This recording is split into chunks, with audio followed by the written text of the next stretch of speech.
where they can listen to it, but most people don't want to listen through YouTube because you can't really like listen without being on YouTube on your computer or on your phone. If you close like the YouTube app, like it stops playing unless you have like YouTube Red. Oh. And this is going to make it far more accessible to way more people. Okay. So I'm going to go back and actually go through every one of our old episodes, convert them to this format. Cool. And then we'll have just way more exposure and access to the show for people in general. Cool. Yeah. Mm-hmm. You're welcome. Cool. Thank you. You're welcome. That's great. Yeah, it's good. Pretty great. All right. I can help. So, and because it's now going to be an audio proprietary format as well too. Hey everybody, welcome to the Blue Lady Podcast. Hello. My name is John. I'm John. We have a second John. Mm-hmm.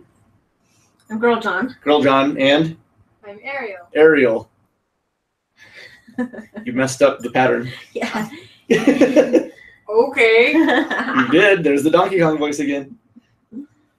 Don't. She's Look at him. I know, he's very sweet. He's a sweet cat, huh? People don't know what's going on in this room, and it's a cat is sitting on a couch, which is, to us, a big deal. I think it's a really He's the good most deal. perfect cat. I think More than that's memory? a giant deal. No. Nobody's more perfect. The most perfect cat, other than the cat he's less perfect than. Well, nobody is more perfect than Memory. She's Perfect. more perfect than perfection. Yeah. That's fair.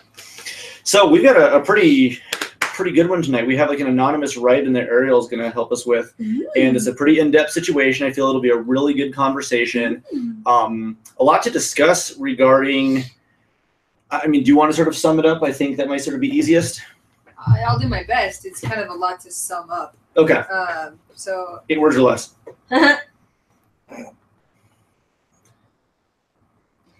Right up to the a challenge. friend of mine is having problems. That's pretty good. All right. Hey, that is pretty It leaves you room for one more word too. You knocked that out of the park. Yep.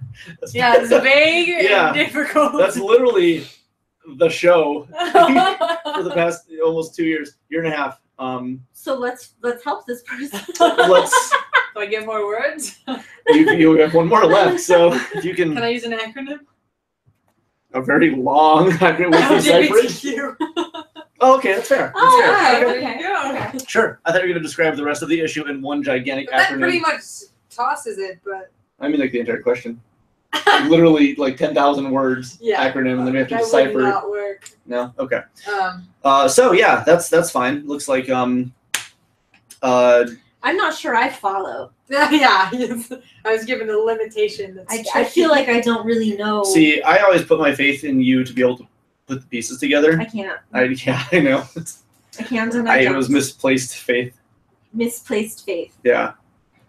Yeah. Okay. Okay. Wow. All right, Now so- you know where to put it. So yeah, let's go ahead and start with this, and we'll you So take I'm just gonna do center stage. my best to explain the situation without saying any names, basically. Yeah. So, Fully anonymous. there's a good friend of mine, is kind of in a tricky situation, and he and I spent the large portion of today, and actually for the past couple of weeks, kind of talking about this and trying to figure out what he should do and how other people even should sort of approach the situation. Where, so he's gay and has been struggling a lot with finding a partner or being with people who are in situations where they're either closeted or they're not sure if, or they're like experimenting or trying to understand their sexuality.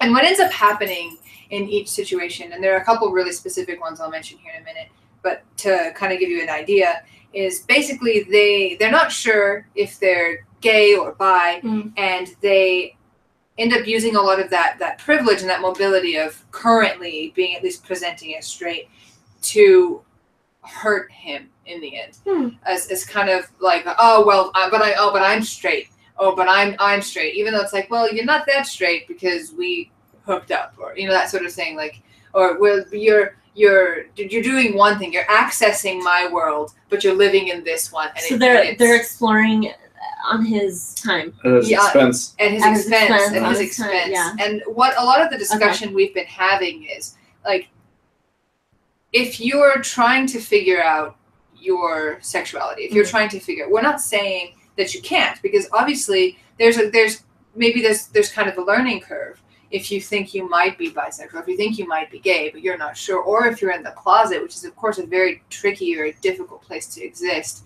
how you figure that out about yourself, not at someone else's expense. Right.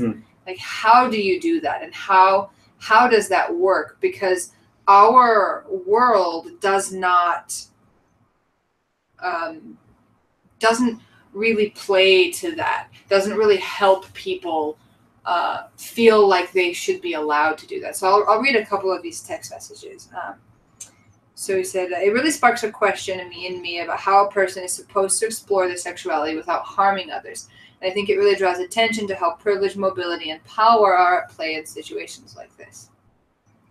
So that's kind of what we talked about. Let me see another one. Said, but it's tricky for me. Oh, I wrote this actually because, of course, I'm pansexual. So I said it's tricky for me as a person who's pansexual because it makes me think about closeted people and how scary it can be and how difficult it can be to understand yourself and how that can easily be misinterpreted and how ultimately many, many people end up staying in the closet because they don't know how they are allowed to find a way to exit.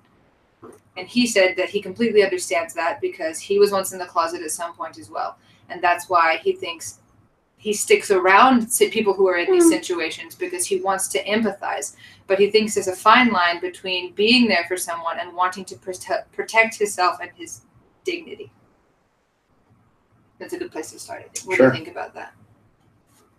Well, so what's an example of something that happened? Like, does he get ghosted when somebody's like, no? Okay, so there's one example. There's a couple of different examples, but there was actually someone in his life that he's known since he's in the 8th grade, and he's been on and off kind of involved with for a while, and I won't name this person. We'll say person X, and person X has gone so far as to tell we'll say person Y, who we're talking about, my friend, to tell my friend that he loved him and wanted to spend the rest of his life with him, and has like sort of drug him along for a very long time, and would, like hang on him and lay with him, stay over at his house, like be very, very close, like very, very affectionate. And then anytime like person X's friends would be sort of nasty and homophobic, he'd be like, oh, well, I'm not gay. And then anytime Arthur would be like, okay, well, what do we do now? You said you love me. You want to spend the rest of your life with me. What happens? And then he'd be like, okay, well, let's go do this. Let's go on this date. Let's do this thing. And then his friends would show up again, and he'd be like, well, I'm not gay. I'm not into you. And it would be really hurtful to my friend, who would be there. And it's just like, but you just said this thing. You just said that. And this happened to him for 3 or 4 years, I think, before finally he had to cut this person out of his life because it was just too painful for him to constantly be around that. Like, ultimately, and I knew this person as well, like saying, and I saw it constantly. He was over at my house many, many times, and he would just like, fall asleep with his head in his lap, like all kind of like, it was very, very affectionate. And then he'd get around certain people and he'd be like, oh no, I'm not into this, I'm not into guys, I'm not into that. And my friend would just be there just kind of like, what am I? Like, how do I fit into all of this? And it was hard for me to watch because ultimately this person he is, but he's not ready to exit that. He's not really ready to let go of his privilege, to let go of what he has and the mobility he has is being presented as a straight person, and how that will ultimately negatively impact his life, because that's just what happens when you come out of the closet. It simply is. It's not fair, but that's what happens. And he's not willing to let go of that. He wants all the privileges that come with being yourself and being able to be who you are, but he doesn't want any of the negativity that will go with that. And ultimately the person that got really, really hurt is my friend. What were some of the behind the scenes conversations that they'd have? Like after he would do that sort of, I don't know what this guy's about. Like, what would they talk about behind the scenes? What would your friend tell the dude? Like, hey, it freaking hurts. Or like, would he openly?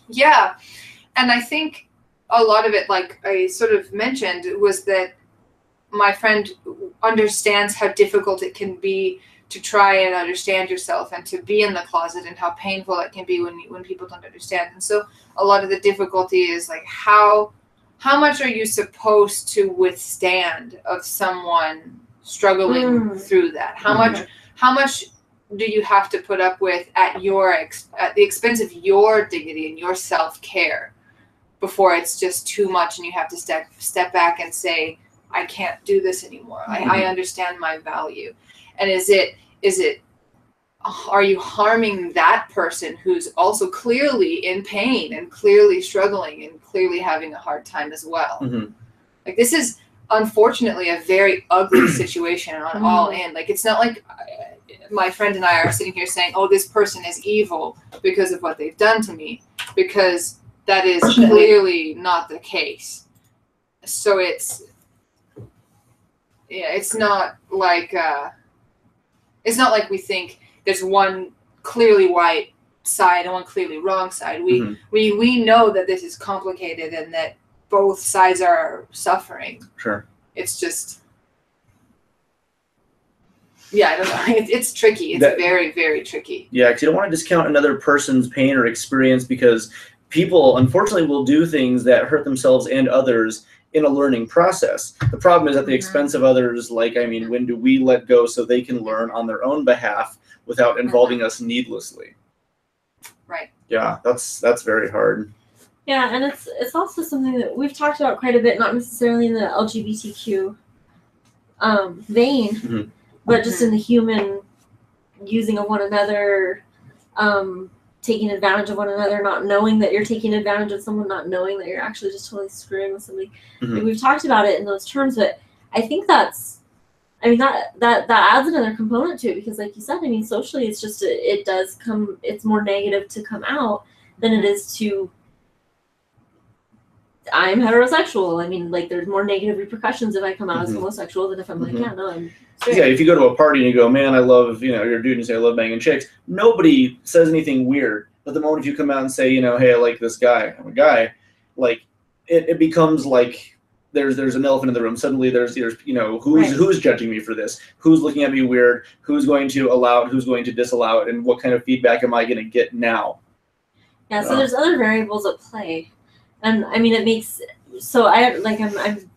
I mean, I'm really kind of empathizing with both of them. Oh, absolutely. That's because, pain on both sides. Yeah, it's something that when I finished speaking with him this afternoon, we came to this impasse where what he said to me was, as much as I don't want to have to think about how I'm one of these sides, whether I like it or not, I realize this is a 50-50 split and both of us are suffering. Sure. Oh, this conversation is making me reevaluate things in productive ways. Thank you.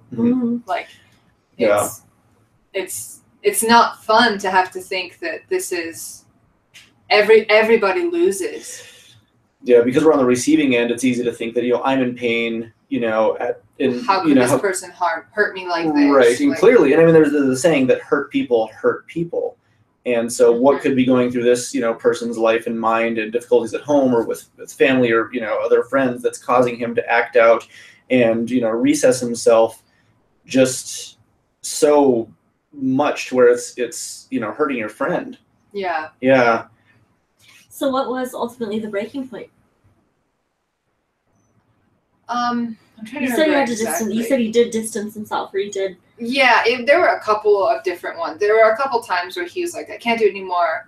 I'm not going to hang out with him anymore. I'm not going to be around him anymore. And then like a month later, he's like, no, it's really, everything's fine this time. Really, everything's fine. And I was like, famous last words. Really? Yeah, we've all been happened there. like 4 times. Yeah. Like, that's unfortunate too, because I know that feeling too. Yeah. Thinking, this time will be different. This time will be different. Yeah. I can see. Especially if it's presented to you that way. Like, because I'm sure, X, what did we call him? Person X? Person X. Yeah. That Person X, I'm sure Person X, like, missed him. I mean, because it sounds like he really did actually, like... Yeah, they were very, very close. Like, love was real. Like, love was a real thing. It wasn't like that was all contrived or all just staged to explain, to explore my sexuality. Like, that was actually a real connectivity, a real love. And I think what's brought it up, because that was a couple of years ago now, is that like a week ago, 2 weeks ago? About 2 weeks ago. About 2 weeks ago.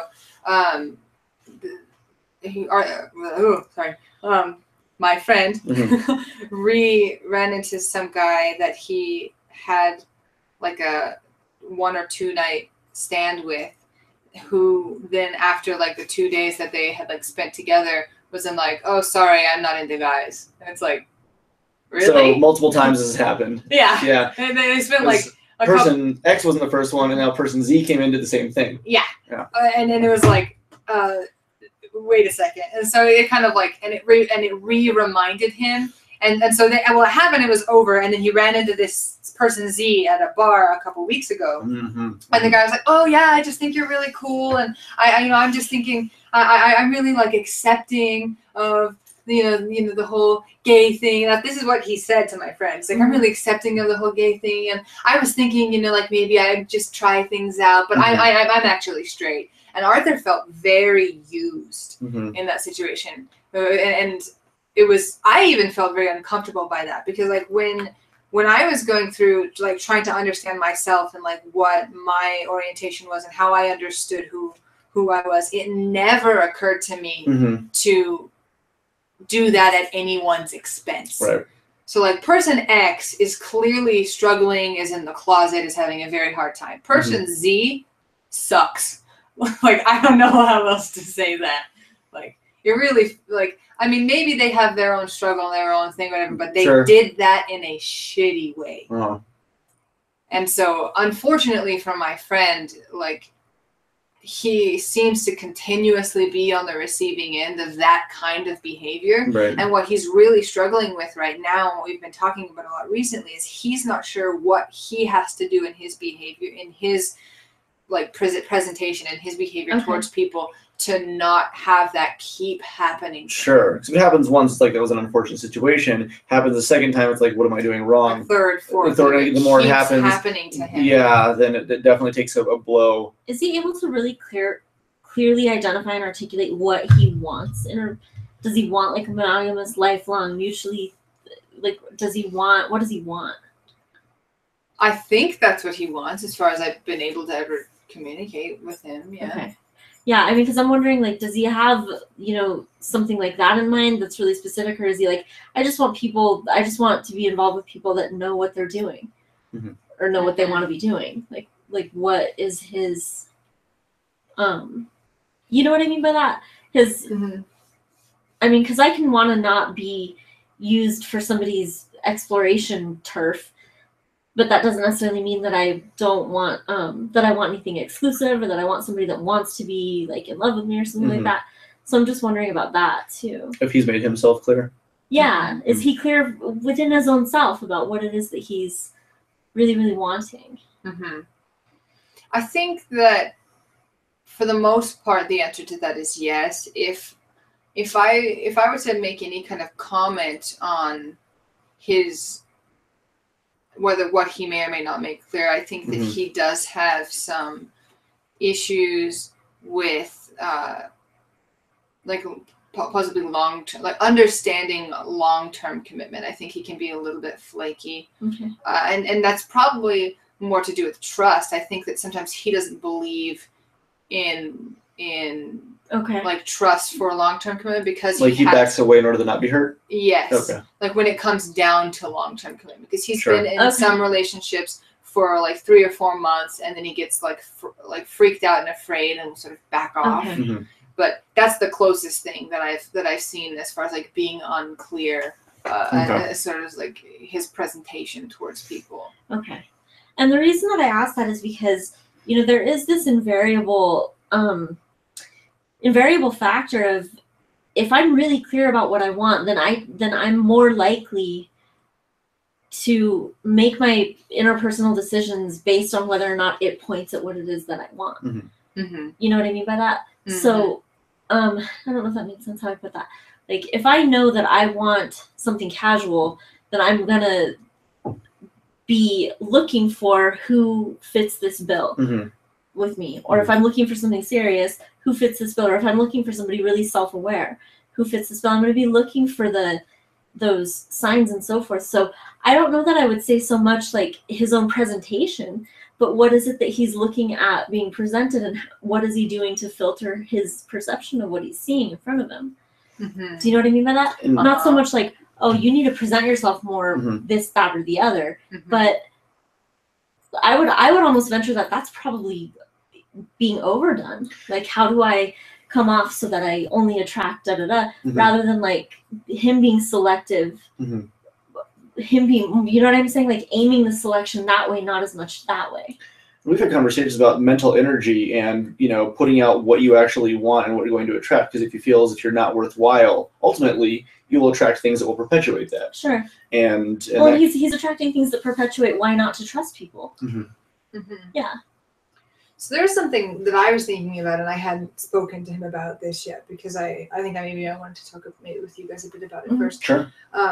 So a few years back, I was 18 and 19 when it happened, but I was in a really, really bad relationship, but with someone that at the time, I think I genuinely believed that I loved, which is why it was so damaging at the time. Yeah. To me psychologically, and in some ways it still is, but I'm okay. I'm really very okay now in regards to that. But for a while afterwards, I was so hung up on what had happened and how it hadn't worked that for a long time, the kind of people that I found myself being attracted to were just that same guy in a different package. Mhm.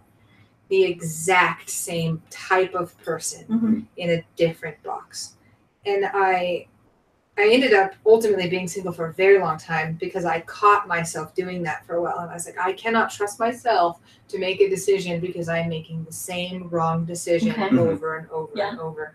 And what I'm wondering in this case is if person X hasn't kind of had that same effect on my friend, where ultimately he did really love him and has had that kind of mental effect on him where he's not so much looking for the kind of person he logically wants, Mhm. but he's looking for person X in a different box. Okay. Right.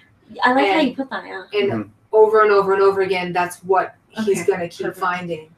And because and the reason I think I relate to that is because that's exactly what I did Okay. over and over and over again until I spent enough time alone with myself to really figure out how to not do that anymore. Okay. And So what's going through my head about that is, there's a term in the psych field, corrective experiencing, which has to do with like if I grow up with a really jacked up childhood, or I have a really bad relationship or something like that, then there's a part of me that wants that resolved, but I can't get that resolved with my parent or that person who I had to kick out of my life because it was so bad. But that resolution hasn't happened. Like I haven't come to something that feels to me like it's integrated or it's become like something sound within me. So it makes a lot of sense that we would go and sort of attract what it is that we've been through in the past, because we're wanting to have it. We're wanting the same experience, but with a different outcome, so it can have a different meaning. You know what I mean? I like by the that? way this felt, but I want ending Y. Well, like I don't like how I feel about me, so I want to have the threat of feeling like that about me, but it ends differently, so that I don't have to. So I don't have to feel that way about me. Corrective experiencing. So what that is, and that's like how gambling disorder or gambling addiction works, is the desire to.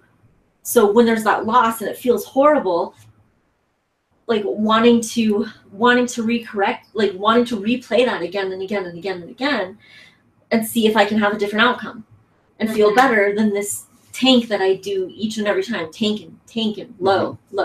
So but next time will be better. But next time might be better. yeah, You know. and that's so the whole definition of insanity being doing the same thing over and over. Right, air quotes, yeah. Right, air quotes, yeah. I just want to do this for a while. Yeah. That's what that is speaking to. Sure. I think there's a lot of truth in that too, because lots of us go through life going, why is this happening again? How did I do this again? How did I find this again? You had to help point out several patterns that I was locked into. I was seeking unavailable people, for a very long time, and you noticed this. You pointed out to me very explicitly, and it wasn't until you said that I was like, oh yeah, like that absolutely is something that I was doing for a very long time. What did you do once that became an awareness for you? Well, I stepped back. You did the single thing I did for several years. For a while. Yeah. Byron pipes in and says, that's something I've experienced. I've essentially dated the same girl 3 times. It's exactly what it is because you're looking for that same thing, but better this time, I swear. Yeah, and it's very easy to get hooked up in.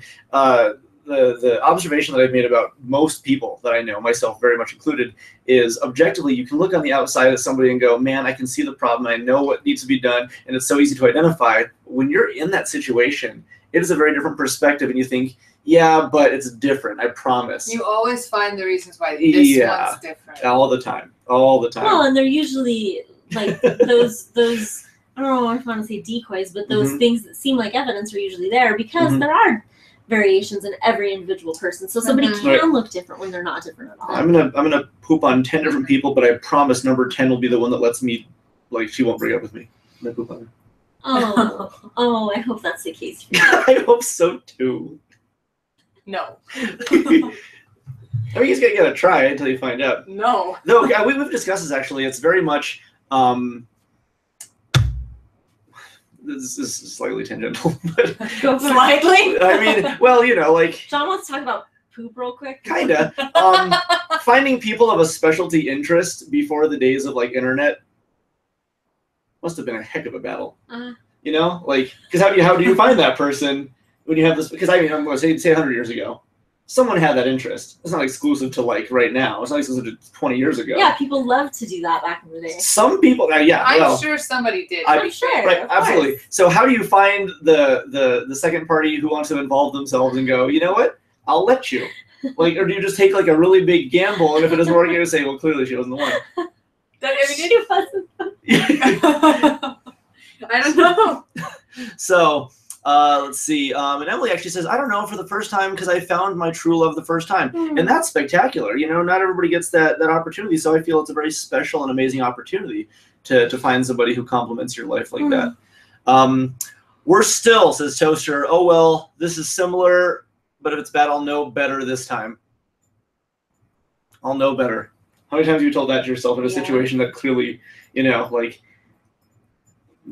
I've messed that one up so many times, you know, like after breaking up with Heather, there's like actually a string of things that simply didn't work. And I kept thinking, well, you know, I'm wiser. I learned from this big one. Therefore, that didn't happen. It didn't happen a lot. Well, I mean, we can learn things semantically.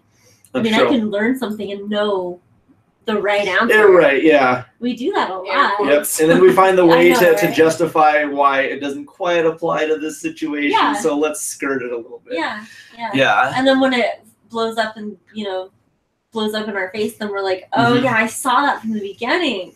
I saw the red flags. I ignored them. Let's see. Absolutely, Toaster, says Byron. If they treat me like the last one, I'll leave. But you're so accustomed to it, you don't even notice it. Such a point. Being ingrained, absolutely, yeah. From the outside looking in, it's very easy to see. And from the inside, like, you have no idea. Yeah. You have no idea.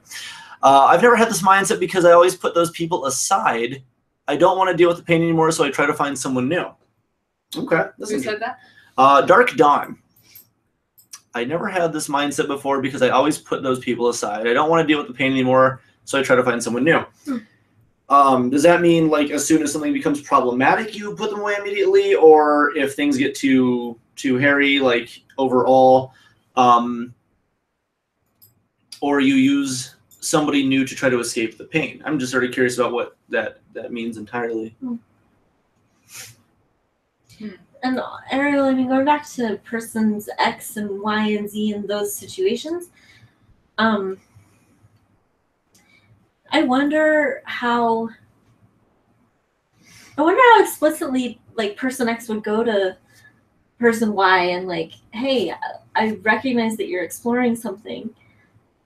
This isn't working for me. Or was it more like a just sort of, okay, I'll wait and hope it gets better. I'll wait, hope it gets better. So wait, you mean person X go to my friend? No, person X is your friend, right? No, I'm messing up this whole thing. Person Y is the friend. Damn it! You know, we'll just say my friend. Okay, friend. Person X, friend, person Z. Ariel's friend. Did your friend, like, go to this person and, hey, I see what's happening here. Like, I see that you're curious and you're exploring something, but I mean, yeah, like once in the living room of my apartment, that conversation kind of is even brought up as sort of like, you know, I know you're trying to figure things out, and I want to be here. But so there was once where I went with my friend to a party, and it was one of the most uncomfortable experiences of my life, because a bunch of Person X's friends are just the most raging, homophobic, just dude bro, if I can cuss, assholes. You can't. I did anyway, so. Calling the cops. Just awful people that I've ever met in my life. They thought that I was my friend's girlfriend, and that I was not behaving like the way a good girl should do. Wasn't there even like a know your place or a bunch of those leash her up or something? He needed really to tell me how to behave, and then that he because he wasn't telling me what to do, they kept telling him that he needed to take care of his vagina or some kinds of stuff. It got out of control. Yeah, that's insane. And we tried to talk to Person X about that later, because both of us were kind of like, this is messed up. This is unacceptable. They made a whole bunch of gay jokes and all sorts of stuff in front of both of us, in front of Person X. Wow. And in front of my friend, who they were standing there together, and they had been, together for a while. And he didn't say anything, and it was and we talked to him, or my friend talked to him in front of me, but not in front of them, and it was difficult. It was a very difficult situation, and it was I don't know, I think it's also very tricky, and it speaks to what it's like to be a member of the LGBTQ community, and especially to be someone who's in the closet, is that our society is not one that encourages coming out of the closet. It is weird. We've said this before, how very heteronormative things are. Yeah. That we don't provide an environment where coming out is something that people are made to feel like they can do. Mm-hmm. And so I do feel in that aspect. I feel for Person X. My friend feels and felt bad for him for a very long time. How would his life change if he were to come out and his friends knew? He might lose that entire group of people. Oh, he would. And granted, they're not. They're very much worth losing. But he's from a small town. That's the only people he knows. Yeah, and so it's a scary decision. And some people, not just this one person that we know, but across the entire world, this is why they stay in the closet their whole lives, will get married and live that way, sort of never be able to be who they are. And it's very heartbreaking, but it's also very tricky, because at whose expense can you do what he did to my friend? At what point in time do you simply have to step back and be like, especially when you've been given ample opportunity for people to say, I'm here for you, here's what what's going on, here's the case, I am being patient, I'm trying to help, but you're hurting me. At what point is it your responsibility to step back and say, I'm not ready to make this a public decision or to do this, I know I'm hurting you, I need to take time. I feel as though it's there is a responsibility that has to be taken to say, I'm not ready to make a decision. I know I'm hurting you, and I don't want to do that anymore either.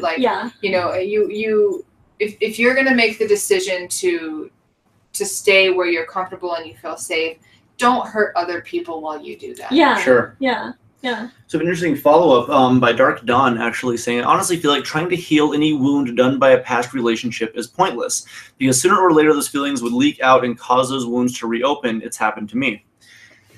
So healing a wound, is this making peace with it, making peace with the person, making peace with yourself, but still feeling like it's inevitably going to come back out? Is a genuine peace still being made?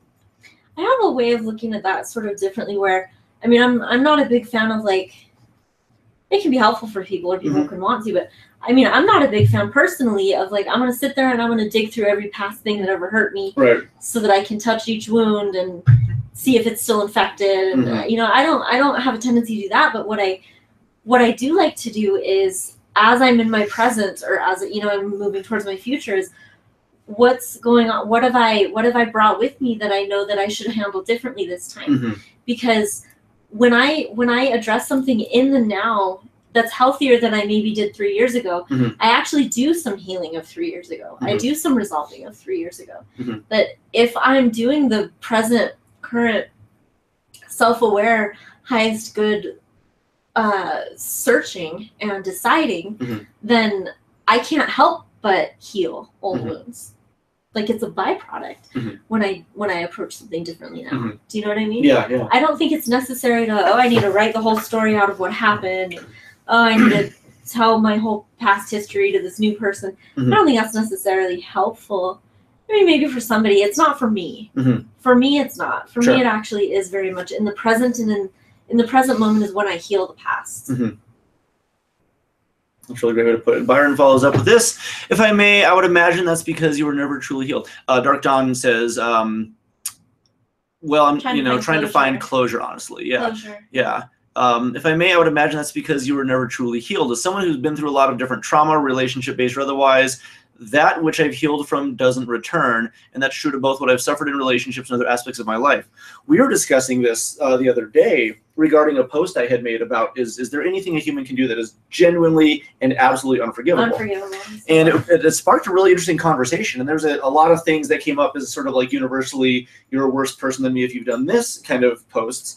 But one of them was actually about sexual abuse and sexual mistrust, and the idea that the louder you are about it, the more commotion you bring up about your issues, it's simply because you are still in that. You are still not at peace with any of it, whether it's the assaulter or yourself or any of the surrounding bits. But as years go by and you begin to quiet down, it's because a sense of peace has finally said, I've either forgiven it or forgiven or whatever you need to do to get past it. The quieter you become emotionally, that's because you're finally making the progress in order to let it simply be part of the past and let it go and no longer continue to resurface it. Yeah. Mm-hmm. It was a really interesting conversation. A lot of really fantastic answers, some really interesting stuff. And I don't want to judge anybody for what people's input was, but it was fascinating to see just the variety of answers that were up there. I have a client right now who, when she was 17 years old, she got involved with somebody who was like 34, Mhm. and he was very sexually abusive. I mean, he essentially raped her. She wasn't really aware of like what that meant at the time. I mean, she was in this relationship with him for a while, Mhm. and it wasn't like ever a safe sexual thing for her. It was Mhm. always really traumatizing and had a lot of negative connotating around it. And she was a child compared to this guy. I mean, she was half his age, Mhm. and it took years for her to really sort out a lot of the, I can't blame myself for being 17 and not Mhm. knowing what was happening at the time. Right. It took her a lot of years to work with that, but in the last year, she was like raped by somebody not who was a long-term relationship in any way, shape, or form. Nobody like that. Mhm. She was sexually assaulted, and she's handling this in such an empowered, vocal type of way that like she's noticing that there's some healing of what happened when she was younger Mhm. happening now, because she's doing something different now. Hmm. So, and I've talked about this before, my definition of forgiveness is I choose to stop believing that what happened, I choose to stop believing that whatever happened has me immobile now or has me Right. crippled now. Yeah. And so I see that with her as like, forgiveness in real time. Mhm. I see that happening. No with longer her. immobile. Right. So, I mean, of course the situation was, awful and traumatizing. Yeah. Should never happen to anybody. But she's actually using it because she's dealing with it in the way she wishes she had dealt with that back then. Or she sees it now the way she wishes she could have seen it back then. Sure. So what that's doing for her is the infectedness that has been in that past wound. What's doing for her now, the way she's doing this now, is it's actually sewing that up. It's healing that up a lot. Mm-hmm. Where this is probably going to be something that actually she feels more empowered than she ever has in her life after having gone through this way. And you should see her as more sort of outspoken, more vocal, more kind of like present. She's a hell of a force in the room. So this kind of ties in a little bit with we were discussing this issue 2 weeks ago or so, and what it's like to get to the point where realizing that person X did something really, really frustrating, harmful, and inappropriate, and when is it like a cop-out excuse to say that person is shitty, or when can you say no, that person is shitty, and like have it be a very okay thing? They That did was in something regards shitty to this situation to with my this friend. situation, and I Because mean, my gut response when he first contacted me about it was to be like, that person is shitty. Mhm. And I felt like that was a cop-out. I felt like I was being a bad friend. by just sort of giving like the excuse of, oh, that person sucks. Yeah. But Yeah, some, yeah, you know, yeah. it kind of feels like that, but sometimes a person does something awful. Okay. Why I don't like that. Why I also like to avoid, and then we'll get to some of these. Sure. Why I also really like to avoid just, oh yeah, well he was a jerk. Yeah. Yeah, I avoid that, like and it. the reason is because I don't think there's anything empowering Mhm. for whoever is hurting Mhm. by saying, "Oh yeah, some people are just Right. shitty." Sure. Because That's everybody so knows empowering. that Yeah. that's true, but like, what does it give him to Yeah. hear Correct. that? Right. Yeah. So there's nothing to do with that other Mhm. than the world can be victimizing, and that sucks Mhm. for me. And bummer, and it's dead ended. Yeah. There's Yeah. nothing. And I said just the other day to you that I don't like getting sympathy and I don't like giving sympathy. I want to give you help, and if I'm struggling, I want to get help, Mhm. but I don't like sympathy. I don't think it's helpful. I don't think it does anybody any good. Mhm. And I don't know what to do when somebody comes to me and what they want is sympathy. Mhm. Like I get very uncomfortable very quickly because I would love to give you help and advice and assistance. And if I can do anything, I want to be there. I want to be there quickly and instantly. Mhm. But when I butt up against a situation where the only thing someone wants is sympathy, Mhm. I shut down really fast. It's because hard to respond to that. I don't know what to do. Yeah. The one way I had to sort of to mix it up and understand it was we had the issue with the Christina thing, and the whole thing was being dragged along, and it felt really bad, and so ultimately I wanted to chalk it up to just being this is shitty. But the way I had to reframe, because this is one of my favorite concepts, to reframe it is that I hope the way Heather was for me, I hope that I was a catalyst in her life that brought her to a point where she would no longer do this, where it was good for her. Whatever good for her is, I hope I was a catalyst that made her realize that there are ways to handle situations that are better. Because I know that I have been the shitty person to people. Not just one person, but several people, I know that I've been that shitty person. So maybe if whatever it was that went down and was complicated and caused so much pain, pushed her where she needed to be and helped her, Mhm. I don't want to fault the entire situation, because if it made somebody better, it was worthwhile in a way that I need to focus on. Yeah. While it might have hurt, it might have been terrible, if there was benefit to it, then maybe that's simply what my role was for this person. Yeah. And I don't want to discount the importance of helping somebody grow, no matter how awful it was. Yeah. Yeah. And in fact, I don't even want to focus on it being awful anymore, because it is what it is, was what it was, and it's gone. Things are better. I'm better for it. I've moved on to a better situation, and ideally she has. I have no idea what she's doing. The ties are severed. It's done. But hopefully it's better. Yeah. Hopefully it's never to that point again. Yeah. Kind of like we discussed, if somebody cheated once or somebody did something once, it doesn't mean they'll ever do it again. Like it's the person who had reported that, I told my friend that she shouldn't date this guy because he did something bad. Yeah. I remember that. And it might never happen again. That might have been the last time Right. it ever happened again. Right. But Okay. I hope that the difficulty is over. I hope that has changed. I hope that it's never a factor anymore. Well, and Dark Dawn is talking about cheating as an unforgivable. One of those unforgivable acts for me is cheating. I lost my girlfriend and best friend to cheating. I guess you can put one and one together on what happened. It's weird because I had the same thing happen to me. More than one. 12 years ago, actually, and they are now two of my best friends. Mm-hmm. It was a very long road to healing, that's for sure. Well, it happened with Michelle and Jason. It was Michelle and Jason. Yeah. And Heather. Duh. And then, the Heather thing. It's interesting, actually, yeah. So, two very distinct situations. Two of my best friends, I got them together the whole 9 yards. We didn't talk for years. And the relationship right after that, fiance and the best friend, They did. it was a whole, very long, painful stretch for me. But ultimately, And that wasn't unforgivable to you. I loved those Immediately. people more than I hated how much it hurt. Okay.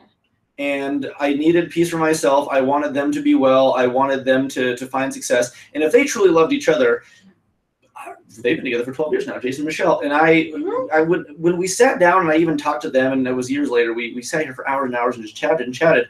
And how important it was for them as well, too, was huge to me, because they said they did love each other and they wanted to be together. And because of the way the whole thing happened, it felt very much like they were shrouded, and it was a hidden kind of relationship, even though it was public. But they could never feel fully okay, because there was still like this lingering air of just, what have we done? Right. And when we sat down and talked, and I was like, I love you guys more than anything, and I want you to be happy because you are my friends.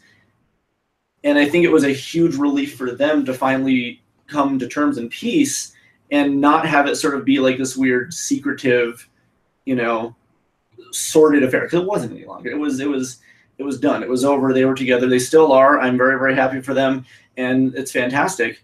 And even Heather, my ex-fiance of 10 years ago, she has 2 kids. She's dating my tattoo artist, and we're all on good terms. But it took a long time to get there, and it took a long time for me to be ready to be okay with that. And it was vital for me, because I don't like holding on. I don't like feeling the pain of being upset with people. And 2 situations in a row, I had to do that. And not everybody will, not everybody wants to, and that's understandable. It's very difficult. But it was more important for me to love them than it was to hate the pain. Well, and I can speak about this from having been. I mean, I spent a good amount of years where I was extremely unfaithful. Where I was the person that had broken, someone's heart by being unfaithful and cheating and lying and then continuing, and I'd been forgiven and I was kept doing it. I did that for like a small stack of years, and I mean it was a really hard thing to forgive myself for once I actually was like, holy shit, realizing the power. What did I? Yeah, the impact and the magnitude of what that meant, and and that was probably about 12 years ago now, maybe 11, 12 years ago now, and I've never cheated on anyone since, but going through the process of forgiveness was a painful thing. And it was forgiving me. It wasn't anybody else. I mean, I wasn't forgiving anybody else, but forgiving myself for that was really, really hard to do. And I remember having a lot of anxiety that, if I get involved with somebody, I was afraid I was a monster. I will do this again. I will hurt somebody again. Once I realized I hate this about me. I hate doing this. I hate this. Once I realized that, I actually had a while where I was afraid that that's what I was made of. That's just who I was. That's just what I was. And it was a really scary thing to venture and try to be involved with somebody. And that's when I got involved with Dwight, and it was turned out I really did learn my shit, because I haven't ever in any way, shape, or form done anything like that ever since. But I'm always hesitant to go with the cheating is unforgivable, because if that's the case, then I deserve jack shit. I deserve nothing. I shouldn't be happy. I shouldn't have anything that I have. And I shouldn't deserve anything better in the future if I want that. If that's the case, if I'm forgivable, then I'm in that boat. Condemned. Yeah, I should be condemned forever. Yeah. So we have a couple other statements here. Emily says, I just met up with my best friend that I haven't seen in 10 years because we always lose touch, but I find it sad that she got a divorce, turned her family against her, and she was homeless. But her problem was due to her cheating. I don't think it's right for him to turn her family against her. So it sounds like her friend cheated, and then everybody is down her throat, and it's a difficult pill to swallow, but cheating has a stigma to it. Yeah. A really, really strong one. Yeah. And I'm not saying not for good reason. It's an incredibly excruciating thing to have happen to you.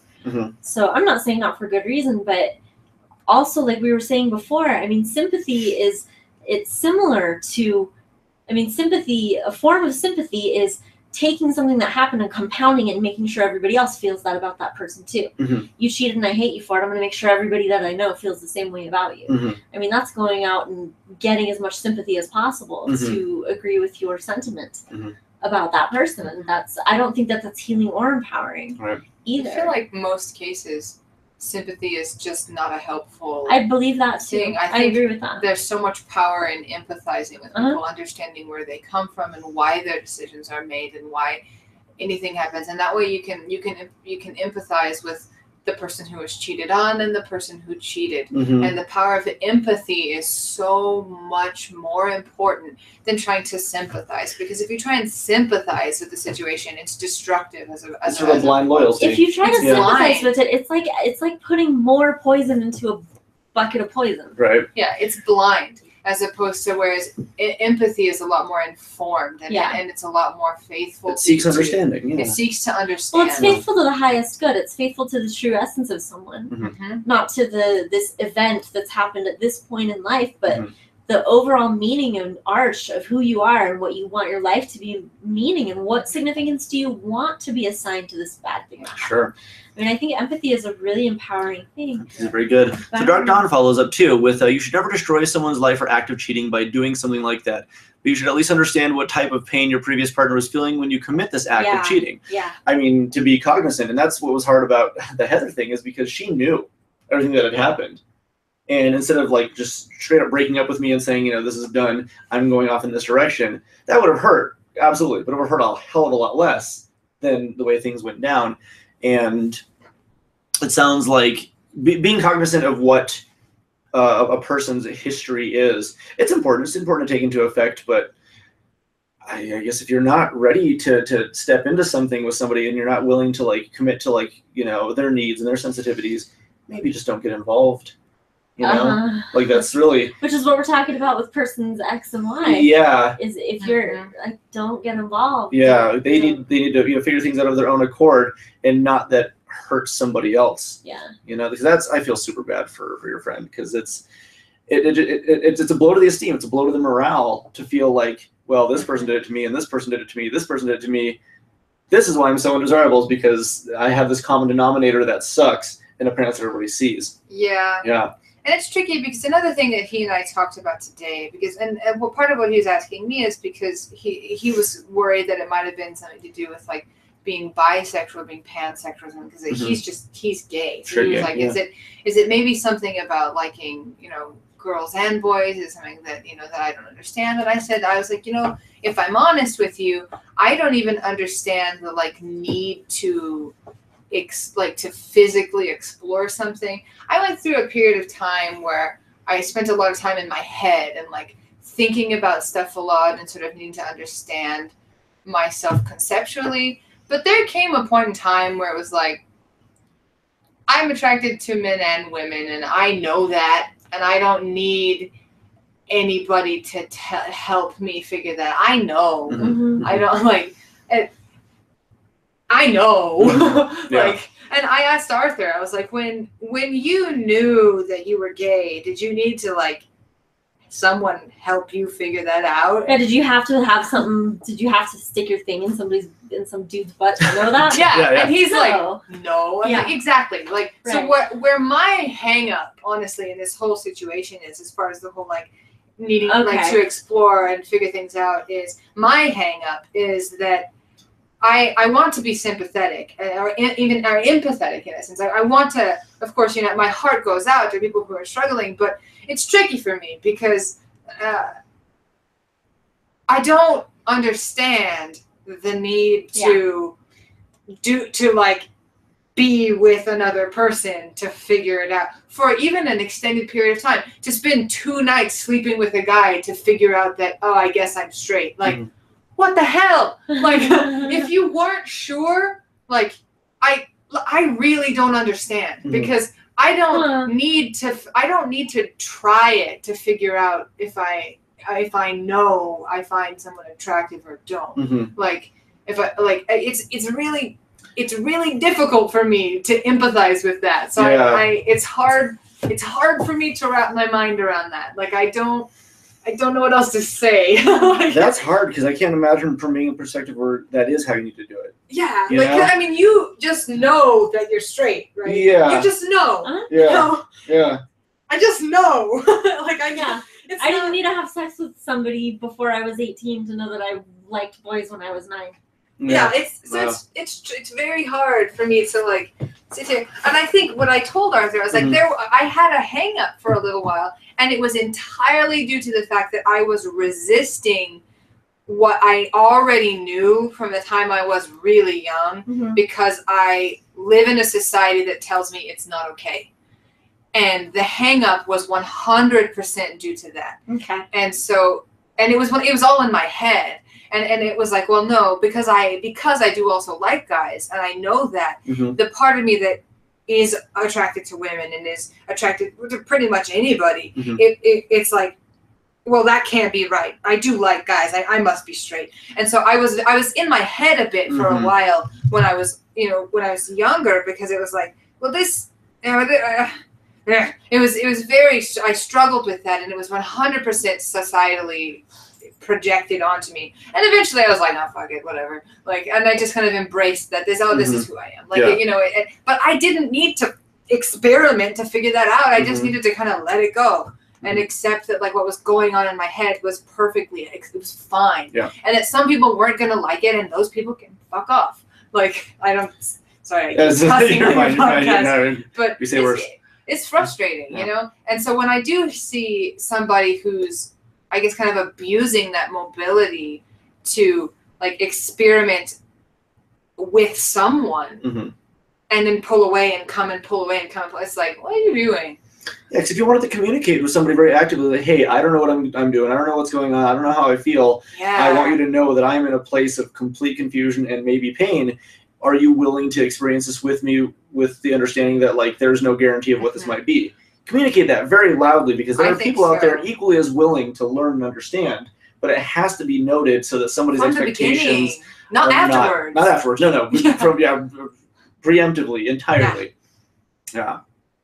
Because the damage you can do to somebody, even if you didn't mean to, can be insurmountable. You know? So that's, I think, my only hang up when I'm interpreting this whole situation that makes me a little bit unsympathetic. Yeah.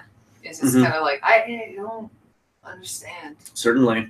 We're going to follow up with a little bit of Dark Dawns, who says, I'm still friends with this person, but I ain't close to him anymore. We just chat from time to time. I think the reason I believe cheating is an unforgivable act is because I lost 2 of my closest friends committing this act for months. I felt betrayed and useless, but I guess I can change my mindset. It's just going to take time, though.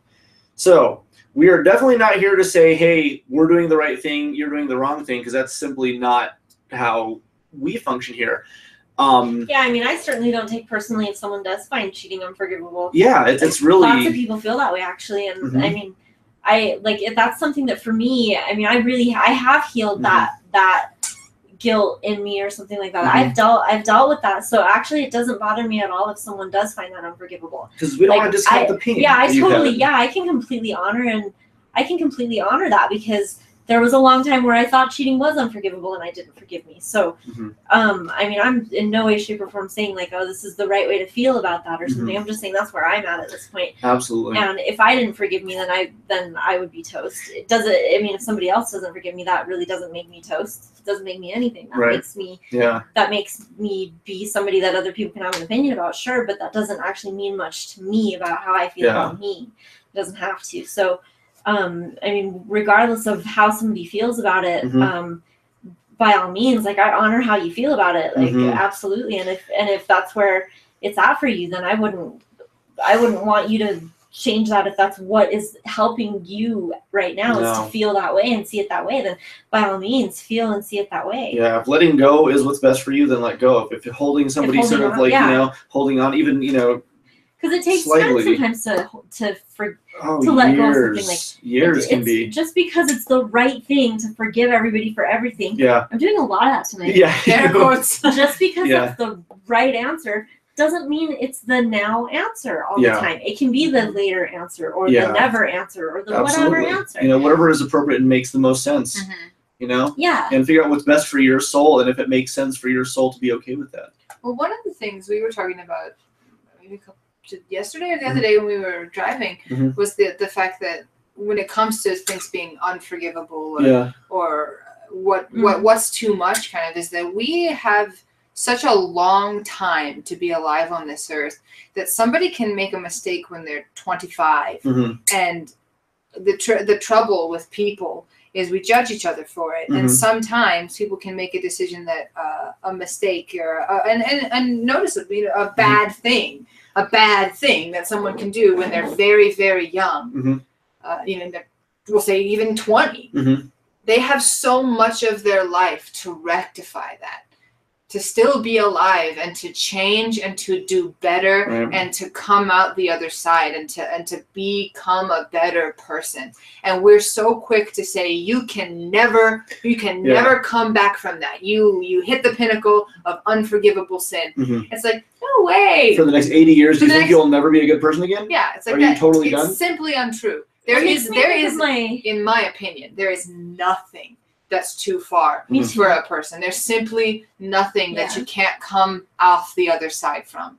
There's time enough to have made the decision to change, to genuinely change and Mhm. become a better person. It's not There to is. say that you will, Sure. but everybody can. Everybody's capable. That makes me think of that my Cobra guy.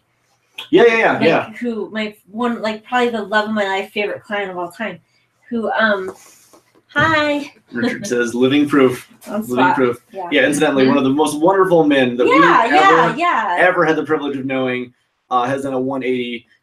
This person has been places more than most of us will ever see in our lives, and Absolutely. hopefully never. And he is simply one of the most kind, wonderful people in there right now. And if you want to see a 180 example, Absolutely. Rick Yeah. is truly one of the most remarkable men I've ever had the pleasure of meeting. Well, my Cobra guy, like, Yes. he killed some people when he was 22, I think, Mhm. drunk driving, and he killed a couple, like, parents of. They had like 9 kids, and Wow. none of the kids were in the vehicle, but mom and dad were dead, and so all these kids lost their parents. Mhm. And I mean, he was in prison for a good 9 years or 8 years or something like that, and I mean that, and he's one of the best people I've met, but Mhm. it took him probably 12 years to come to the point where he was like, I'm not just a drunk driving killer. Yeah. There's also maybe something else that I can be too. Mhm. It took a really, really long time for him to do that, to come to that. A lot of feedback that I saw from people was very much in the deliberate harm of others, and that can include sexual molestation or killing or harming children, and those are definitely very big things that need to be addressed because they're clearly very terrible, violating heavy duty things. Mhm. But I mean, it also weighing out a person's character, their genuine intention to say, I've made a mistake, I want to rectify, and maybe the world will never see me as that, because a lot of people simply won't put forth that forgiveness. Since that's a big pill to swallow, I couldn't ask that of most people. But if that person could genuinely change, whether or not we see it, are they capable? Is it Whether or not something? some people will forgive doesn't mean that a person Yeah. Yeah, can't and who are we to change. decide Right. if they can change or Right. not? Yeah, because we've already decided for a lot of people, but if people decided that we couldn't change, that's kind of violating. It's kind of like, Mhm. hey, come on, I'm capable. Mhm. Who is anybody else to decide? Let's see. Byron actually up here. This says, I don't think cheating is unforgivable. My abusive ex cheated on me twice, and that was the easiest to forgive over anything else she did to me. In my secondhand understanding, when men question their sexuality, it's very much a matter of heteronormativity, because they don't want to be gay. They have to 100% be sure that they're going to be persecuted and judged in today's society. It's a matter of fear over everything, it seems. Absolutely. I agree with that. Yeah. Oh, absolutely. And then, And in the That's case well of said. person X, Mhm. that's absolutely Yeah. the case, Mhm. because his behavior around his friends and things that he would go through in his social life and in his circle of people he was with, it was absolutely a fear of what would happen if people knew. Mhm. And my friend and I, we knew that's what's going on. My friend knows that. That's not a secret. But I think it doesn't make it hurt any less. No. To have been drug along, being told that you're the love of his life and he wants to spend the Yeah. rest of his life with you Yeah. for so many years, but him to be too afraid of being persecuted for being gay to Mhm. just constantly push you aside and Yeah. Yeah. he loves you, but not that much, I guess. Yeah. Like Yeah, I want to spend the rest of my life with you if it's popular. But not enough. in Yeah. secret, I guess. If As long as nobody knows. Yeah. as long as Yeah. somebody knows. As long as everybody thinks we're just good chums. Yeah. Yeah, and Dark Dawn also says, I know this is out of topic from cheating, but when I was younger, I had a huge change on how I view homosexual people because my religion controlled my value during this time of my Mhm. life. This topic would be another Blue Lady podcast. Sure. And we can even dedicate whole episodes. I mean, this episode is largely, corresponding to this issue that we have discussing, and then That would people's be an inputs. interesting podcast. Yeah, absolutely. Oh yeah, I got a lot to say about that. That would be an interesting one. Absolutely. It's been I have lots homophobic things to say about that. There you go. I sit here and so Yeah, just every slur you know. Yeah, that's what this podcast is all about. Universal love, except for anybody that we can belittle. Yeah, it's that's a very interesting discussion, and that would be yeah.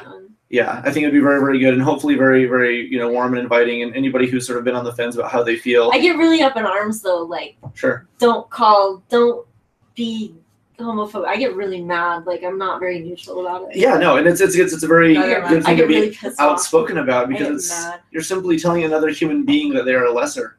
You're making them feel lesser. I'm mad right now. Right now. It's upsetting because it persists very actively, and it's a very frustrating thing to still have happen. It does. Yeah, that's frustrating. See, John, we should also have a podcast about the conversation that you, Ramses, and I had. I'd love more opinions on it.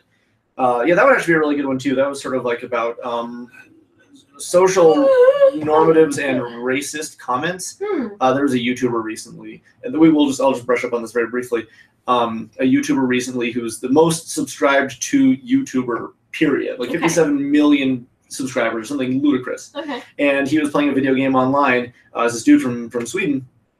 And during the middle of the stream, he was angry at like another player or for a situation or something, and he dropped the N-bomb, like hard R, called the situation or whatever this person that name. And so like a bunch of companies that were associated with him in videos were like dropping support because it's like, you're associated with our product, we don't want this any longer. And so there's like this interesting up in arms conversation regarding, do they have the right to do that? Should we eradicate this word's toxicity from a lexicon and use it, take it back? And it was just like, it's a really interesting dynamic of a lot of opinions going on. Fascinating subject. Definitely something we could talk about for literally hours. That is interesting. Yeah. Whose right is it to use this word? And we even had a friend who was like, well, we should, just normalize it because it's not harmful anymore. It was like, well, yes, it is. Yeah, right, exactly. And so Yes, it was like it a very is. like, holy smokes, well, we have to, like. I mean, that's certainly an easy thing to say when you're the person who's privileged. Yeah, unfortunately. And so it's a really good topic of conversation, but I think we could definitely go very, very far out with this one, and that would also be another great full episode. We could. That would be. We talked for a very long time about that one. Hours. Let's see. Let's just say I support LGBT all the way. This changed my age of 15. Sorry for the bad grammar. I'm just pressing enter without looking. LOL. Totally fine. That's, as long as we understand ultimately what you're saying, what should we do, you're good. There's no problem with that. But I'm really curious. In fact, if we have another discussion about this, it'd be really interesting to see what changed. What happened that made everything move in a different direction. Yeah. These episodes usually go till about 10:30. But I think it's really good. One of my favorite things to see is seeing people change, hearing people's stories of change, hearing how someone was on one side and they decided to think something else. Whatever it might be, what is it that made you change your opinion on something? Yeah. And I think it's a really important quality that a person can have is to be able to change their opinion based off of new information. The ability and willingness. So. What is grammar? What grammar? Question. Good. I'm glad this is what the conversation has turned into. Yeah, that's good. This is more my speed, actually. So I think that'd be a great conversation. It would be, especially with. I know it's such a tricky subject for so many people. Yeah, with people who felt one way and then changed their opinions on it. What I'm really curious about that I've seen, and maybe we can talk about this more at length someday, is I've seen a lot of people who have religious convictions about homosexuality, but don't seem like they seem to be perfectly fine with people that they know who are gay until it's somebody like in their family or one of their children, and then it's not okay. I think that's pretty interesting. That is an and interesting it's one. fascinating to me. And I know I've experienced this close up and personal, and it is bizarre. And I don't have a good window in on understanding why that is. Like why I got nothing. But I've seen it, and if other people have a better understanding about what informs that kind of religious conviction, I would love to know. I don't know if I ever felt that strongly about it, even though I was brought up really religious. What's weird is I don't think I ever have either. We were both brought up extremely Methodist Christian, very much. We met in this church, the same church when I was a kid. 25 years ago. But I don't think I ever felt that it was. I mean, Number one is because I don't think I did. none of them ever harmed me. They never did anything. They just did their thing, and like I just never knew, and so it was never even like a factor. Like it never was even like an issue. It was simply, what's the problem? Mhm. Like there, there was no they killed my family or they burned down my parents' house or like anything. They just did their thing, I guess, and it didn't affect me in any way other than these people. Yeah, are but happy. we were also really. I mean, I think I felt worse about like premarital sex than I did about homosexuality. Oh yeah, no, that was pushed because I don't think my parents were ever concerned about like what if John's gay. I don't think mine were either. It was very much about like well, be careful because of this, and you shouldn't do this because of this. I And it was very afraid. much- I was afraid of hell. Yeah, there So might I have was been like afraid big to stone sin. tablets on my wall saying no. Yeah, no sex. Yeah. I was scared of that for a long time. Sure. I don't know that I really ever like had a big reaction or thought about Mhm. homosexuality, but I did about being a sexual being. Mm-hmm. I had a lot of judgment about that. Yeah. Rick says, I have a gay brother and sister. Never bothered me. And that's amazing. Emily says, to me, they are normal and people looked at them weird. And it's frustrating to see people visually and visibly react to people in such a way. Like it's very disheartening. Yeah. It's Dark Dawn says, but I changed because I thought hating a group for being different was such a disgusting mindset. Became atheist since then. And let's say my family wasn't too happy besides my dad. He's cool. Right on. So, like it's When I came out to my dad, he wouldn't stop watching football, and he was like, "Yeah, that's okay." yeah, just sort of, all He right. was like, "Well, that's all right." It Yeah. was a great reaction. It was great. Yeah. He was like, "That's nice." Yeah, this is gonna be a good one. I think we should dedicate sort of like an entire episode We to really should. I would like to discussing do the that. fundamentals because there's a lot to talk about. And there's a lot of religious texts that bring it up when they really almost No, never they do. don't. Yeah, and a lot of like concepts and weird ideas that people. In fact, we should bring up that little book that I have in the other room. Oh my god. I have this incredible church pamphlet that a woman. Oh. I don't know if I told you about this when I 5 or 6 years ago at the store. I was working one day and some woman came in and she was like, "Oh, do you want to buy some of my bread?" And she was dressed like kind of like an Amish-looking woman. She said, "Oh, do you want to buy some of my bread or cookies?" And I was like, "Oh, I'd love to. I don't have any money at the moment, but they do look good."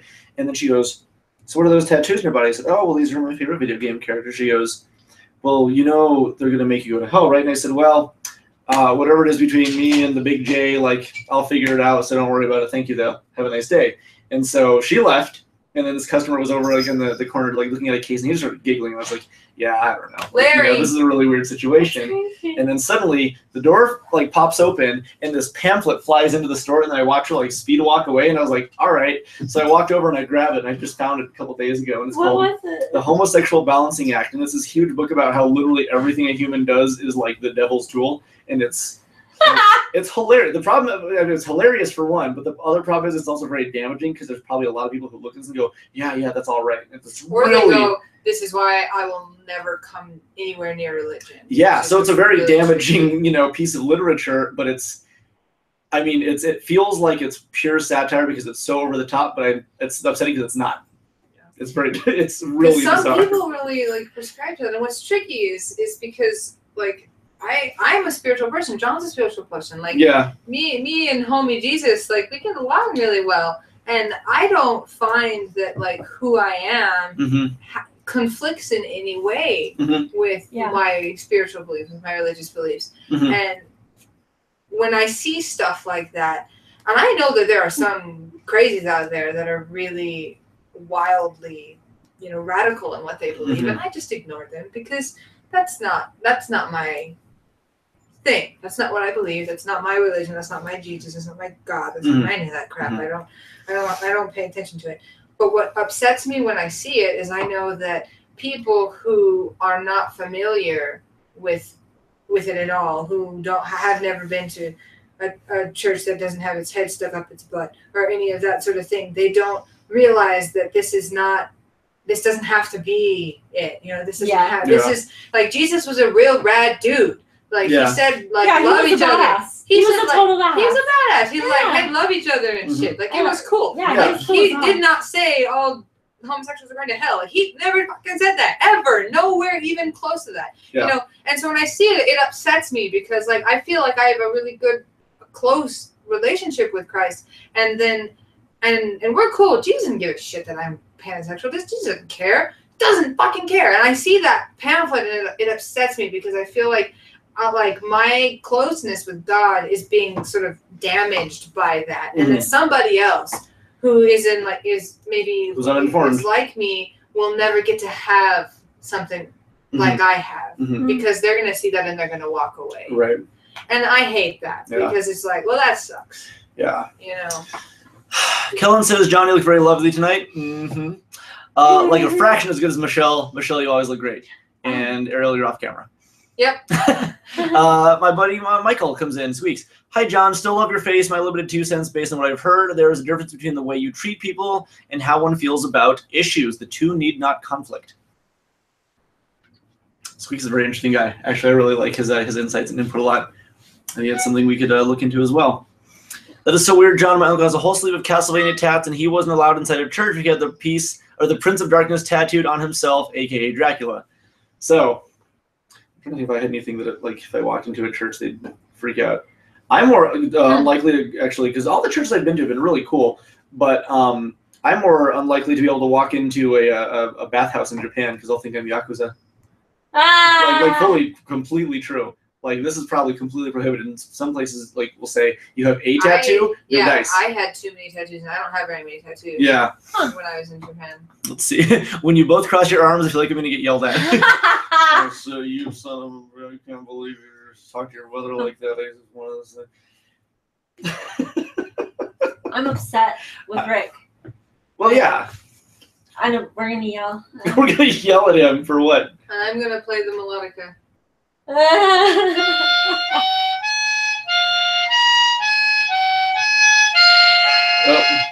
That's how you know you're going to That's get right. it. Yo, John, when we have the podcast about homosexuality and homophobia, you should have our friend Alex on.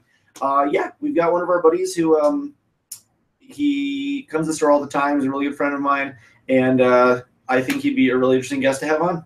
You know, talk about his experiences. He's also younger, and so having his experiences in the world right now as a younger gay man would be really interesting because I also am really unfamiliar with what it's like for that age group and more familiar with sort of your age group or my age group because I see it a little bit more often. Yeah. So I'd be very, very curious. Well, and we all have different experiences. And, That's true, and too. somebody who's even a lot older is going to have gone through a lot more. That's Yeah. so true. So it's different worlds. Like, not to say that anybody has it better or worse or trying to diminish anybody's things, but Sure. somebody who's, you know, even they call it, there's a saying, it's the missing generation, even of people who would be or should be like in their 40s and 50s right now that are essentially not even alive because the world sucks. I don't really know how to say that, and because of AIDS and a number of things. Also, that, you know, there's just people that are just not. They're not there. So someday, you know, maybe we'll talk. The world will start talking about that more than we do, but we don't even talk about that the way that we should. Like that, you know, that it's really upsetting. Like, it's really upsetting. If you familiarize yourself more with the community, it's tough. I haven't heard it put that way before. Yeah. On the plus side, Emily says the upside of having a gay brother-in-law, it's like having a girlfriend. Hey. So yeah, that's funny. You guys can do nails together. Talk about, I don't know what girls talk about besides dudes' butts. That's all we talk about. Yeah. Did you see the mailman? Yeah. What about that waiter? That's my imitation of women. All women, universally. An absolute imitation. Do it again. See that flight attendant? Nice teeth. Yeah, thanks. See that dentist? That's like the face you're making on the cover of my phone. Yeah, that's great. Oh, it's good. That's awesome. So much I screen capped it. It's like having That's a true. girlfriend. Yeah. Yeah, exactly. Yeah. See, I have a girlfriend. Yeah, having your boyfriend on your phone is like having a girlfriend. My boyfriend. Having your own boyfriend on your phone is like him being a girlfriend. Yeah, it's great. It's great. Wow, my gosh. Byron says he's very happy that he's there's a happy melodica that's present. there. Byron's really excited that you're doing That's Ariel's too.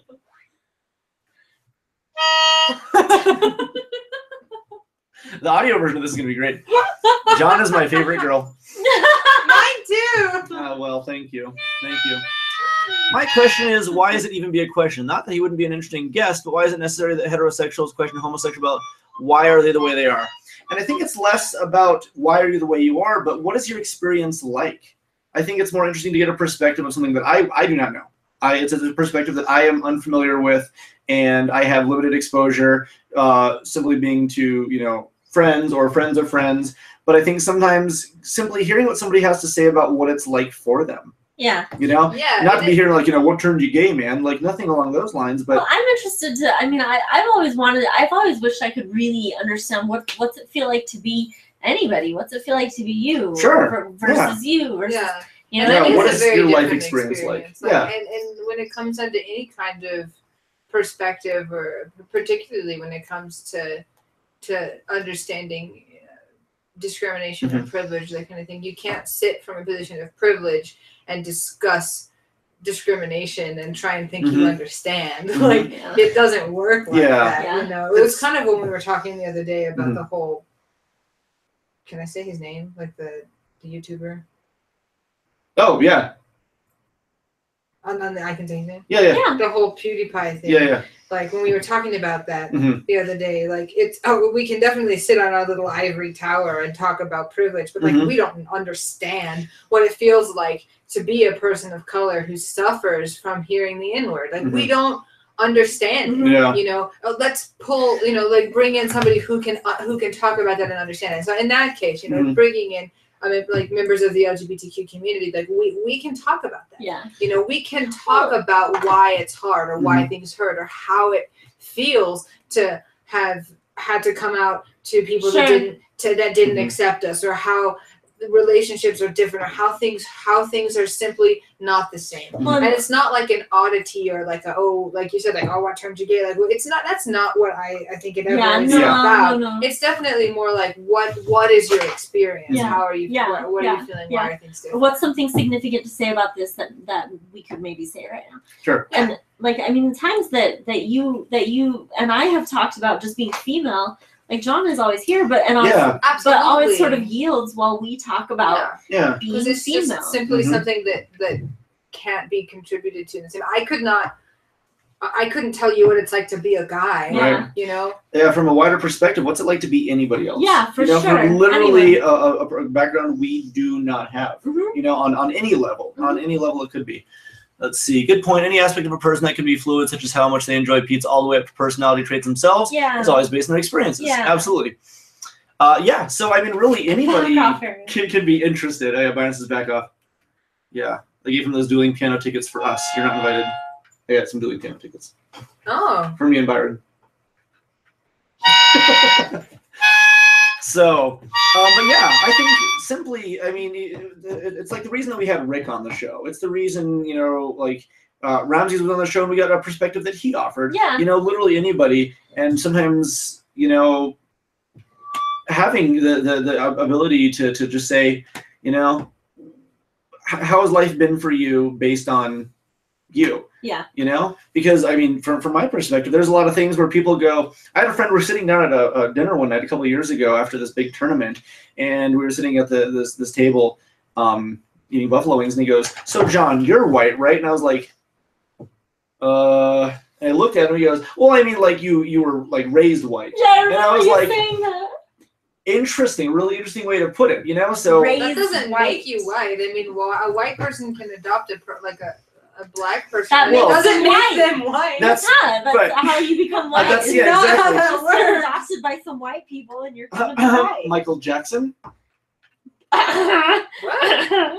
So, That's not how that works. well, that's how it worked because I watched it live on TV. No. It's Egyptian. Yeah, Egyptian is sort of what I say that I am. But it was an interesting observation because he said you were raised white. Not that I'm like physically a white person, but that like in terms of my experiences and privileges and things that I was given and handed and raised with, it was a white perspective. And I looked at it and I said, that was a really weird way to put it, but I understand what you're trying to say. So it was a really But strange when it comes, phrasing. that's true. But like, I think when it comes to like how discrimination works, that's still entirely based on like what an uninformed opinion, simply based on what you look like, is going to come out. Well, That has not. They don't know who your parents are and what your upbringing is going to. That's simply based on, unfortunately, the color of your skin and the ethnic appearance of your features. Right. And so, I mean, and that's very much part of it is, so what's it like growing up in sort of an opportunity, white being defaulted to opportunity rather than what I looked like. Yeah. Right. You know, which very is also interesting tricky because perspective. like somebody who it can be as pasty as, you know, chalk can grow up. Because ultimately what that means is you're basically saying somebody who grew up upper middle class is what that sounds like. Because somebody who can be chalky white can still grow up in a trailer park. Oh, sure. Absolutely. Like, and my buddy was just, you know, like a Hispanic guy, actually very similar complexion to me, but it was an interesting observation for him to say that because he also, his experience was growing up white because his parents were in a position that he was able to do things in. And so he didn't mean anything harmful by it, but that's just tricky to talk about that way. It is. Because ultimately, when you talk about privilege, you have to talk about intersectionality, and you understand that there's a lot more to privilege than just being white or being a person of color. Yeah. And that being white applies to the color of your skin, and it affords you a shitload of privileges. But being a person of color takes a lot of them away from you. But the class system that you come from also gives you a lot of privileges, and it is not necessarily tied to the color of your skin. Yeah, You can be a think white. you really meant that. Yeah, but you can be a white person. And if that's what he's saying, like quote, growing up white, that's tied to the class system that you came from. Yeah. And that's not tied to the color of your skin. Yeah, that's why I don't like that phrase. I don't think he read into it quite that much, to be totally honest. But the unfortunate thing of saying that, though, is means you need to think of it that way.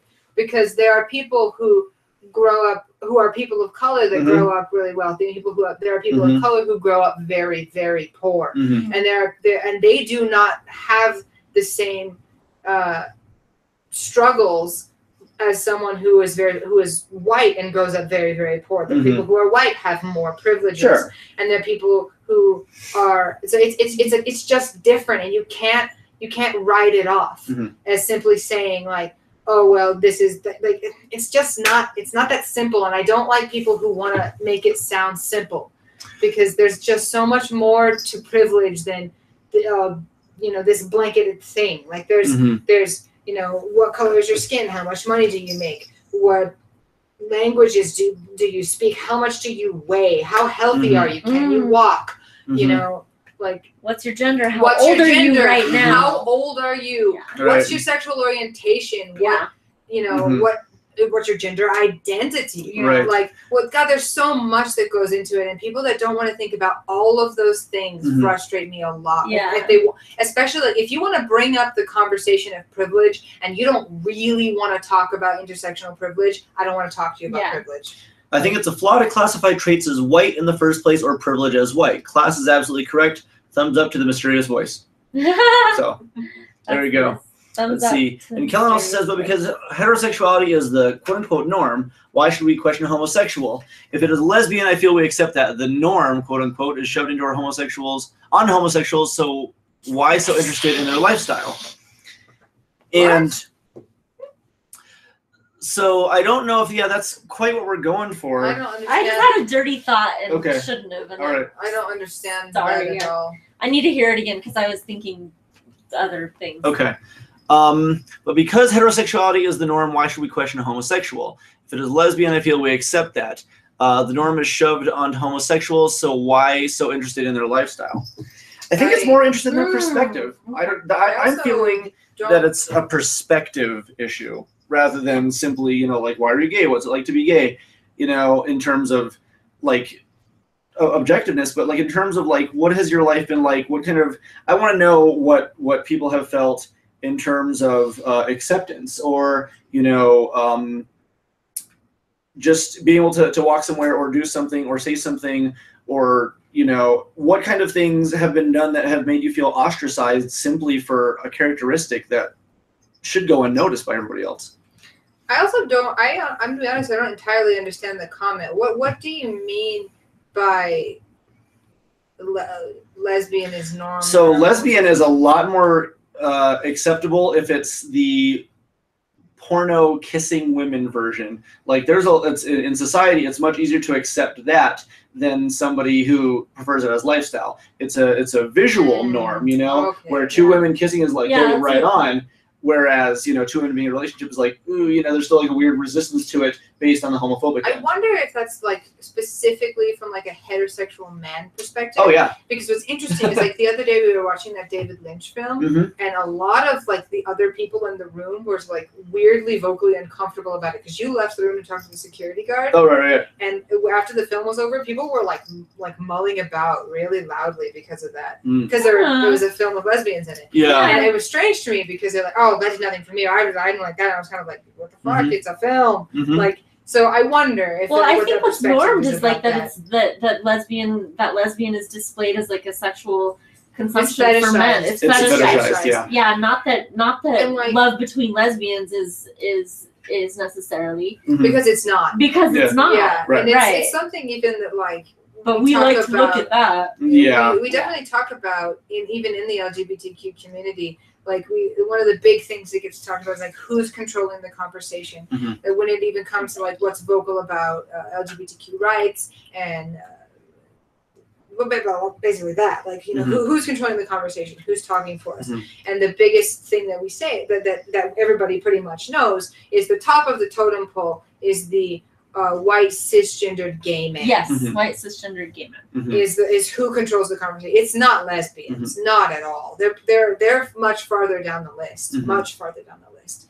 And so I guess that's what I'm not understanding about the idea that like lesbian is okay when we talk about homosexuality, because it's really not. And so I like it's fetishized, which is that's I think what is referring to. Which is a problem. That's what it's being referred because to. it's a lifestyle and not a fetish. And so. And he even says, I'm guilty of it. I ask my gay friends about their sex life, but I often step back and say, why do I and why should I find interest in that? It's nothing different. People just have their attraction. And I remember when one of my buddies came out to me, it wasn't so much, I mean, there's questions, I guess, that I had based off of not having experienced certain things, but more than anything, it's like how I sit there and ask you, what's the hottest Disney character? And you reluctantly answer me after I... Jessica Rabbit. All right, perfect. But if like when Pat came out, I sat down and just asked him the same kind of question, except for I feel like that's an obvious answer. The answer, she's like the most sexualized Disney character. You don't think Judy Hopps? I know you think Judy Hopps. Oh, that's from Space. No, that's Lola Bunny from Space Jam. Larry. Judy Hopps is the chick from she's the female rabbit like police officer from Zootopia. I have to see it. It's on Netflix. You should watch it. It's cute. Anyway, so I think it's literally sometimes just sort of like seeing what somebody else's perspective is like that you don't have, and not. I don't necessarily think there's anything harmful about it. I think it depends on, I guess, how you approach it. But I think sometimes simply asking questions of something you don't understand can be a really it can be good just to find out new information, a perspective you've never had. He's going to kill me. Jessica Rabbit is honestly the first character that gave me the funny feelings down there as a kid. Yes. Jessica Rabbit, even Disney, technically she's owned by Disney because Disney owns the rights to Who Framed Roger Rabbit after the movie came out. So, well, this is it. Flew the coop. I'm sleepy. I am too. I've been sleepy all night. But we're going to go ahead and call it. And I want to thank all you guys for joining us tonight. We'll be back next week at 9 p.m. What we're doing, actually, this signifies the first of many, is I'm going to go through and actually finally put these as audio files onto a web podcast place where you can access them without having to be on YouTube. So, welcome to the 28th century. So, you're casting a spell on him. Very fast forwarded in the future. Exactly, it's fantastic. Very hypnotized. Exactly, he is now our god, and we're worshiping his head. He has no idea what to do. What's he doing? I don't like. But thank you guys so much. It's been fantastic. Thank you for all the input. We'll be back in next week, and we'll discuss the subject beforehand. But you guys are fantastic. You didn't break the show. You asked a great question. All these questions are good, and it's good to sort of find out what people are thinking. Yeah, we love you. So thank you to everybody who joined us tonight, and we hope to see you guys next week. Feel free to write in at any point, and we hope to talk to each and every one of you so soon. Have a good night. Good night. Good night.